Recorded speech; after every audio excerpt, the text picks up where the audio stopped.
Dear students, আজিৰ ভিডিঅ'ত আমি আলোচনা কৰিম 2024 চনৰ হাফ ইয়াৰলি পৰীক্ষাত অহা ওদালগুৰি ডিষ্ট্ৰিক্টত 10ম শ্ৰেণীৰ কুৱেশ্যন পেপাৰ এটি ছ'চিয়েল সায়েন্সৰ কুৱেশ্যন পেপাৰ এইটো। তোমালোক সকলোৱে কুৱেশ্যন পেপাৰটো চাবা। কুৱেশ্যন পেপাৰটো অলপ ফাইনেল টাইপৰ হৈছে। ফাইনেল পৰীক্ষাত এনেকুৱা টাইপৰ কুৱেশ্যনবিলাক আহে, গতিকে তোমালোকে অলপ মনোযোগেৰে চাব লাগিব। ইয়াৰ MCQখিনি মই তোমালোকক কৰি দিম, আৰু যিবিলাক এছে টাইপ কুৱেশ্যন আছে সেইবিলাকৰ এনচাৰ তোমালোকে শিকি ল'বা। যদি কোনো এনচাৰত কিবা অসুবিধা থাকে কমেণ্ট কৰিবা, মই তোমালোকক তাৰ সমাধান দিয়াৰ ব্যৱস্থা কৰিম। ব'লা তেন্তে দেৰি নকৰি ভিডিঅ'টি আৰম্ভ কৰোঁ।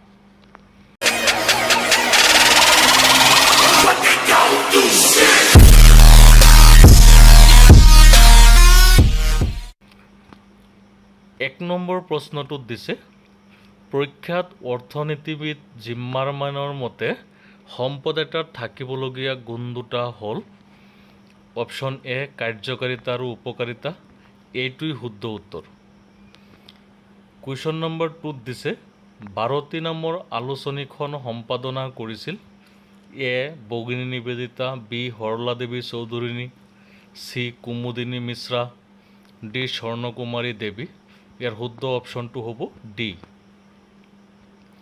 কুৱেশ্যন নম্বৰ 3, মণিৰাম দেৱানক ফাঁচি দিয়া হৈছিল। ইয়াত 4টা অপশ্যন দিয়া হৈছে। এই 4টাৰ ভিতৰত অপশ্যন চি শুদ্ধ, যোৰহাট জেলত। কুৱেশ্যন নম্বৰ 4, তলত দিয়াবোৰৰ পৰা শুদ্ধটো বাছি উলিওৱা। ইয়াত প্ৰথমে তোমালোকক কিছুমান অপশ্যন দিছে, সেইবিলাকৰ লগত মিলাই তলত চোৱা কিছুমান প্ৰশ্ন দিয়া হৈছে। তোমালোকে এইবিলাক চাই ল'বা। এইটো কি হ'ব কমেণ্টত জনাবা, মই এনচাৰখিনি তোমালোকক চাই দিম। 5 নম্বৰ কুৱেশ্যনটোত দিছে, প্ৰতি বছৰে বিশ্ব পৰিৱেশ দিৱস পালন কৰা হয়। ইয়াত 4টা অপশ্যনৰ ভিতৰত চি নম্বৰটো শুদ্ধ, 5 জুন তাৰিখে বিশ্ব পৰিৱেশ দিৱস পালন কৰা হয়। 6 নম্বৰ, মণিৰাম দেৱানৰ লগত কাক ফাঁচি দিয়া হৈছিল। ইয়াৰ শুদ্ধ উত্তৰটো হ'ব option B, Piyali Barua. Question number 7ত এছাৰশ্যন আৰু ৰিজন দিয়া হৈছে। তোমালোকে এইটো চাই ল'বা। তথাপিও তোমালোকে চাব পাৰা, ইয়াত এছাৰশ্যনত দিছে 1931 চনত গান্ধী আৰোইন চুক্তি স্বাক্ষৰ কৰা হৈছিল। ৰিজনত দিছে এই চুক্তি ভাৰত ত্যাগ আন্দোলনত লোৱা হৈছিল। ইয়াৰ এছাৰশ্যনটো শুদ্ধ, ৰিজনটো ভুল। তাৰ পিছৰ কুৱেশ্যনটো হৈছে, অসমীয়া ভাষা উন্নতি সাধিনী সভাই প্ৰকাশ কৰা আলোচনীখন আছিল। 4টাৰ ভিতৰত অপশ্যন চি শুদ্ধ, জোনাকী। কুৱেশ্যন নম্বৰ 9, পথৰুঘাটৰ কৃষক বিদ্ৰোহৰ সময়ত দৰং জিলাৰ উপায়ুক্ত কোন আছিল। এইটো তোমালোকৰ কাৰণে এৰিলোঁ, কমেণ্ট কৰিবা সকলোৱে।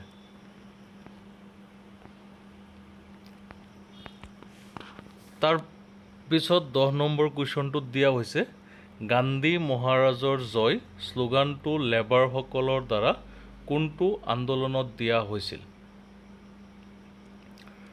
ইয়াৰ শুদ্ধ উত্তৰটো হ'ব অপশ্যন এ, ভাৰত ত্যাগ আন্দোলনত। কুৱেশ্যন নম্বৰ 11, গোলকীয় উষ্ণতা বৃদ্ধিটো হ'ল স্থানীয় সমস্যা, আঞ্চলিক সমস্যা, ব্যক্তিগত সমস্যা, আন্তঃৰাষ্ট্ৰীয় সমস্যা। এই 4টা অপশ্যনৰ ভিতৰত ডি নম্বৰটো শুদ্ধ। কুৱেশ্যন নম্বৰ 12, অসহযোগ আন্দোলনৰ ইতিবাচক দিশবোৰ হ'ল।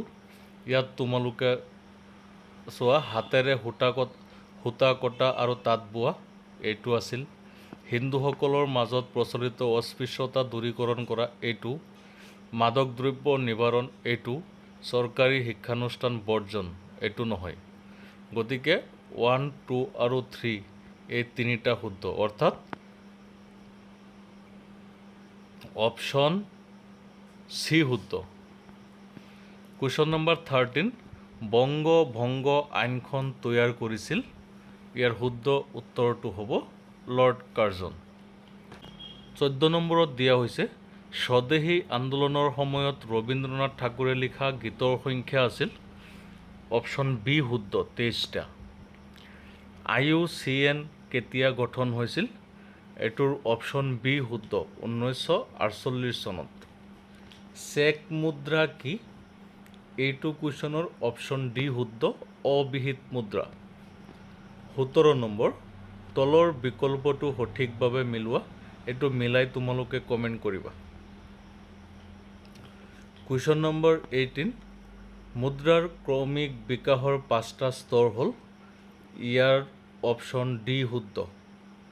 বিনিময় প্ৰথা, জন্তুমান প্ৰথা, অমুদ্ৰিত ধাতুমান প্ৰথা, ধাতুমান মুদ্ৰা প্ৰথা আৰু কাগজী মুদ্ৰা। কুৱেশ্যন নম্বৰ 19ত দিয়া হৈছে তলৰ কোনবোৰ কাৰ্য বাণিজ্যিক বেংকৰ? ইয়াৰ ভিতৰত প্ৰথমটো হৈছে বাণিজ্যিক বেংকে সঞ্চয় সংগ্ৰহ কৰে, এইটো হয়। বাণিজ্যিক বেংকসমূহে ঋণৰ যোগান ধৰে, এইটো হয়। বাণিজ্যিক বেংকে কাগজী মুদ্ৰা ছপা কৰে, এইটো নহয়। বাণিজ্যিক বেংকে ঋণ মুদ্ৰা সৃষ্টি কৰে, এইটো হয়। তাৰমানে 1, 2 আৰু 4 যিটো অপশ্যনত আছে, অপশ্যন চি শুদ্ধ। কুৱেশ্যন নম্বৰ 20, কাক সীমান্ত গান্ধী হিচাপে জনা যায়? এইটোৰ উত্তৰ হ'ব অপশ্যন ডি খান আব্দুল গফুৰ খান। কুৱেশ্যন নম্বৰ 21, 1861 চনৰ জয়ন্তীয়া বিদ্ৰোহৰ নেতৃত্ব দিছিল। এইটোৰ শুদ্ধ উত্তৰটো হ'ব অপশ্যন চি উকিয়াং নংবা। কুৱেশ্যন নম্বৰ 22, তলৰ কোনবিধ গেছ এচিড বৰষুণৰ বাবে হয়? ইয়াৰ শুদ্ধ উত্তৰটো হ'ব অপশ্যন ডি ছালফাৰ ডাই অক্সাইড। কুৱেশ্যন নম্বৰ 23, তলৰ কোনবিধ লুপ্তপ্ৰায় প্ৰাণী? ইয়াৰ শুদ্ধ অপশ্যনটো হৈছে বি নলগাহৰি। কুৱেশ্যন নম্বৰ 24ত দিয়া হৈছে সবৰমতী আশ্ৰমৰ পৰা সাগৰৰ পাৰৰ দাণ্ডিৰ মাজৰ দূৰত্ব কিমান? ইয়াৰ শুদ্ধ অপশ্যন হৈছে ডি 385 কিলোমিটাৰ। কুৱেশ্যন নম্বৰ 25, 1935 চনৰ ভাৰত চৰকাৰ আইন, ইয়াৰ কোনটো শুদ্ধ হ'ব? তোমালোকে এনচাৰটো কৰিবা। কুৱেশ্যন নম্বৰ 26, তলৰ কোনটো শুদ্ধ নহয়? ইয়াৰ শুদ্ধ উত্তৰটো হ'ব অপশ্যন বি ভাৰত ত্যাগ আন্দোলন 1940, এইটো শুদ্ধ নহয়। কুৱেশ্যন নম্বৰ 27, পৃথিৱীৰ সৰ্ববৃহৎ মহাদেশ কোনখন? ইয়াৰ অপশ্যন হ'ব শুদ্ধটো ডি এছিয়া। কুৱেশ্যন নম্বৰ 24, ভাৰতীয় সংবিধানৰ যুক্তৰাষ্ট্ৰীয় ব্যৱস্থাটো প্ৰৱৰ্তন কৰোঁতে কোনখন দেশৰ সংবিধান অনুসৰণ কৰিছিল? ইয়াৰ শুদ্ধ অপশ্যন হ'ব বি কানাডা। তাৰপিছত কুৱেশ্যন নম্বৰ 29, মানৱ অৰ্থনৈতিক বৃত্তিৰ 4 প্ৰকাৰৰ উদাহৰণৰ সঠিক ক্ৰম লিখা। এইটো তোমালোকে কৰি কমেণ্ট কৰিবা। কুৱেশ্যন নম্বৰ 30, ব্ৰিটিছে অসমত আফু খেতি বন্ধ কৰাৰ ফলত কোনটো আন্দোলন হৈছিল? ইয়াৰ শুদ্ধ উত্তৰটো হ'ব ফুলগুৰি দাৱা। কুৱেশ্যন নম্বৰ 31, তলত উল্লেখ কৰা কোনজন ব্যক্তি জোনাকী যুগৰ ত্ৰিমূৰ্তিৰ এজন? ইয়াৰ শুদ্ধ অপশ্যন এ চন্দ্ৰকুমাৰ আগৰৱালা। কুৱেশ্যন নম্বৰ 32, জালিয়ানাৱালাবাগৰ হত্যাকাণ্ডৰ প্ৰতিবাদত কোনে ব্ৰিটিছ চৰকাৰে দিয়া নাইটহুড উপাধি ত্যাগ কৰিছিল? ইয়াৰ শুদ্ধ উত্তৰটো হ'ব ৰবীন্দ্ৰনাথ ঠাকুৰ, অপশ্যন বি শুদ্ধ। কুৱেশ্যন নম্বৰ 33, ভাৰতৰ কেন্দ্ৰীয় বেংকটো হ'ল? ইয়াৰ শুদ্ধ অপশ্যন হৈছে অপশ্যন চি ভাৰতীয় ৰিজাৰ্ভ বেংক। কুৱেশ্যন নম্বৰ 34, কোনজন ব্যক্তি ভাৰতীয় সংবিধানৰ খচৰা কমিটিৰ সদস্য নাছিল? ইয়াৰ শুদ্ধ অপশ্যন হৈছে ডি ডক্টৰ ৰাজেন্দ্ৰ প্ৰসাদ। তলৰ কোনবোৰ গুণ মুদ্ৰাৰ বৈশিষ্ট্য হয়? ইয়াৰ 4টা হয়, গতিকে অপশ্যন ডি শুদ্ধ। কুৱেশ্যন নম্বৰ 36, 1930 চনত গান্ধীৰ দাণ্ডী যাত্ৰাত অংশ লোৱা অসমৰ ব্যক্তিজন কোন আছিল? ইয়াৰ শুদ্ধ অপশ্যন হৈছে Liladhar Barua, C. Question number 37, পৃথিৱীৰ আটাইতকৈ ডাঙৰৰ পৰা সৰুলৈ মহাসাগৰৰ ক্ৰমটো হ'ল? ইয়াৰ ভিতৰত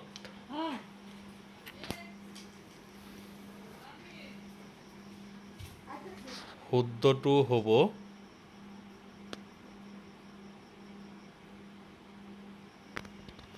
তাৰ পিছৰ কুৱেশ্যনটো চোৱা, তলৰ ছবিখনত সঠিক উত্তৰটো চিনাক্ত কৰা। এই যে ছবিখন দিছে, ইয়াত কিহৰ ছবি দেখুওৱা হৈছে? শুদ্ধ উত্তৰটো হ'ব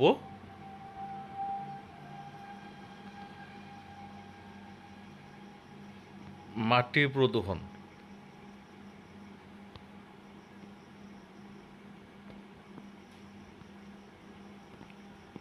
তাৰ পিছৰ কুৱেশ্যনটো, অৰ্থনৈতিক ভূগোলৰ পিতৃ কোন?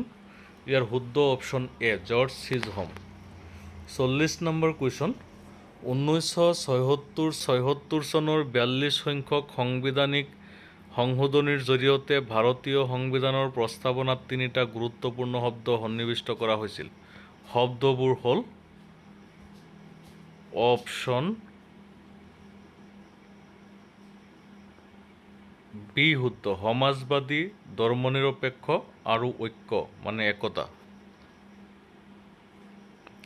কুৱেশ্যন নম্বৰ 41, পৃথিৱীৰ মুঠ মাটিকালি কিমান?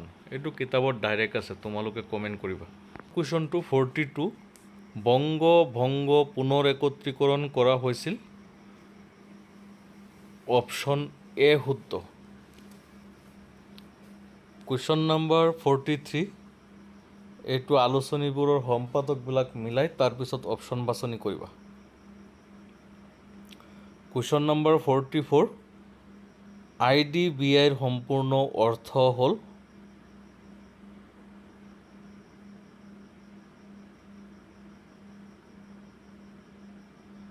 অপশ্যন বি শুদ্ধ, industrial development bank of India. Question number 43, তলত দিয়াবোৰৰ পৰা যুক্তৰাষ্ট্ৰীয় ব্যৱস্থাৰ বৈশিষ্ট্য বিচাৰি উলিওৱা। এইটো তোমালোকে কমেণ্ট কৰিবা। এইকেইটা MCQ ওদালগুৰি ডিষ্ট্ৰিক্টৰ ছ'চিয়েলত আহিছে ছমহীয়া পৰীক্ষাত।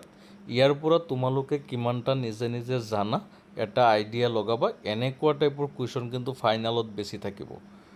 তাৰপিছত যিবিলাক এছে টাইপ কুৱেশ্যন আছে ব'লা সেইবিলাক চাওঁ আমি। ছেকশ্যন বিত দিয়া হৈছে, আমেৰিকাৰ যুক্তৰাষ্ট্ৰৰ দৰে ভাৰতবৰ্ষও যুক্তৰাষ্ট্ৰীয় দেশ হয়নে? নহয় লিখিবা, ব্যাখ্যা কৰা। এতিয়া আমেৰিকা যুক্তৰাষ্ট্ৰীয় শাসন ব্যৱস্থা আৰু ভাৰতীয় যুক্তৰাষ্ট্ৰীয় শাসন ব্যৱস্থাৰ পাৰ্থক্য লিখিলেই এনচাৰটো হৈ যাব। কুৱেশ্যন নম্বৰ 47, মুছলিম লীগ ভাৰতত কেতিয়া গঠন কৰা হৈছিল? ইয়াৰ কাৰণ লিখিব লাগিব, দুটা কাৰণ তোমালোকে লিখিবা। ইয়াত প্ৰশ্নটো অসমীয়াত ভুল হৈ আছে। 48ত দিয়া হৈছে, 1920-22 চনত মহাত্মা গান্ধীৰ নেতৃত্বত আৰম্ভ হোৱা বিখ্যাত আন্দোলনটোৰ নাম কি? এইটো অসহযোগ আন্দোলন আছিল। এই আন্দোলনৰ কাৰ্যসূচীবোৰ কি আছিল লিখিবা তোমালোকে। স্বদেশী আন্দোলনে জাতীয় শিক্ষালৈ আগবঢ়োৱা বৰঙণিৰ বিষয়ে লিখা, বা ফুলগুৰি দেৱা কি আৰু কেতিয়া হৈছিল? অসমৰ ইতিহাসত ইয়াৰ গুৰুত্ব লিখা। 50 নম্বৰত দিয়া হৈছে, 1857-58 চনৰ বিদ্ৰোহ কিয় বিফল হৈছিল? এইটো অসমীয়াত ভুল ট্ৰেঞ্চলেশ্যন কৰিছে। ইমান অসমীয়া মাধ্যমৰ স্কুল বেছি অসমত, তাকো অসমৰ ভাষা, তথাপিও ইমান ভুল হোৱাৰ কথা নাছিল। তথাপিও প্ৰিণ্টিং মিষ্টেক হৈ গৈছে, কি কৰিবা। ইংলিছটোত চোৱা, ইয়াত দিয়া হৈছে 1857-58 চনৰ বিদ্ৰোহ অসমত কিয় বিফল হৈছিল। এইটো এনেকুৱাকৈ হ'ব, অৰ্থাৎ অসমত চিপাহী বিদ্ৰোহ কিয় বিফল হৈছিল, বা স্বদেশী আন্দোলনৰ 4টা অৱদান লিখা। কুৱেশ্যন নম্বৰ 51, সম্পদ বুলিলে কি বুজা? ইয়াৰ 2টা বৈশিষ্ট্য লিখা। 52, প্ৰদূষণ বুলিলে কি বুজা? 53, অসমৰ নদীবোৰ কেনেকৈ প্ৰদূষিত হয়? গুৱাহাটীৰ বৰলো নদীক প্ৰদূষণমুক্ত কৰিবলৈ তোমাৰ মতে কি ব্যৱস্থা ল'ব লাগে? এনেকুৱা এটা কুৱেশ্যন তোমালোক ফাইনেলতো পাব পাৰা, যিবিলাক পাৰ্টৰ লগত ৰিলেটেড কিন্তু ডাইৰেক্ট পাৰ্টত নাই। কিন্তু কুৱেশ্যনত অৰ্থ দিছে, গোলকীয় উষ্ণতা বৃদ্ধি কি? গোলকীয় উষ্ণতা বৃদ্ধিৰ 3টা ফলাফল লিখা। কুৱেশ্যন নম্বৰ 54, তেথিছ সাগৰৰ উত্তৰ আৰু দক্ষিণে থকা মহাদেশীয় ভূমিৰ ব্লকসমূহৰ নাম লিখা। 55ত দিছে, যুক্তৰাষ্ট্ৰীয় ৰাষ্ট্ৰ বুলিলে কি বুজা? পৃথিৱীৰ কোনখন দেশে প্ৰথমে যুক্তৰাষ্ট্ৰীয় ব্যৱস্থা প্ৰৱৰ্তন কৰিছিল? 56ত দিছে বিনিময় প্ৰথা কি? বিনিময় প্ৰথাৰ দুটা অসুবিধা লিখা। 57 চেক এখন মুদ্ৰানে? তোমাৰ উত্তৰৰ সপক্ষে যুক্তি দিয়া। 58 কেন্দ্ৰীয় বেংকৰ 4টা কাৰ্য লিখা অথবা মুদ্ৰাৰ 4টা প্ৰদান কাৰ্য লিখা। পিছত প্ৰজেক্ট। এইকেইটা কুৱেশ্যন তোমালোকৰ কাৰণেও ইম্পৰ্টেণ্ট এছে টাইপৰ কুৱেশ্যন কেইটা, এইবিলাকৰ পৰাই তোমালোকৰ পৰীক্ষাত আহিব। তোমালোক অসমৰ যি জিলাতেই নোহোৱা কিয় কেৱল ছমহীয়া পৰীক্ষাৰ কাৰণ নহয়, এনেকুৱা টাইপৰ কুৱেশ্যনবিলাক প্ৰত্যেক ছমহীয়া পৰীক্ষাৰ বেলেগ বেলেগ ডিষ্ট্ৰিক্টৰ মই সংগ্ৰহ কৰি তোমালোকক দিম। তোমালোকে এইবিলাক সমাধান কৰিবলৈ শিকিবা আৰু আগলৈ যিবিলাক পৰীক্ষা হ'ব, যদি আমি বেছিভাগ ডিষ্ট্ৰিক্টৰে চাই দিওঁ, তেতিয়াহ'লে ফাইনেলত এটা কুৱেশ্যনো তোমালোকৰ আনকমন নাথাকে। গতিকে সকলোৱে চেষ্টা কৰিবা এইখিনিৰ এনচাৰ কৰিবলৈ। যদি কিবা কুৱেশ্যনত প্ৰব্লেম থাকে কমেণ্ট কৰিবা, মই সমাধান কৰি দিম। ধন্যবাদ থাকিল। বেষ্ট অফ লাক ছমহীয়া পৰীক্ষাৰ কাৰণে।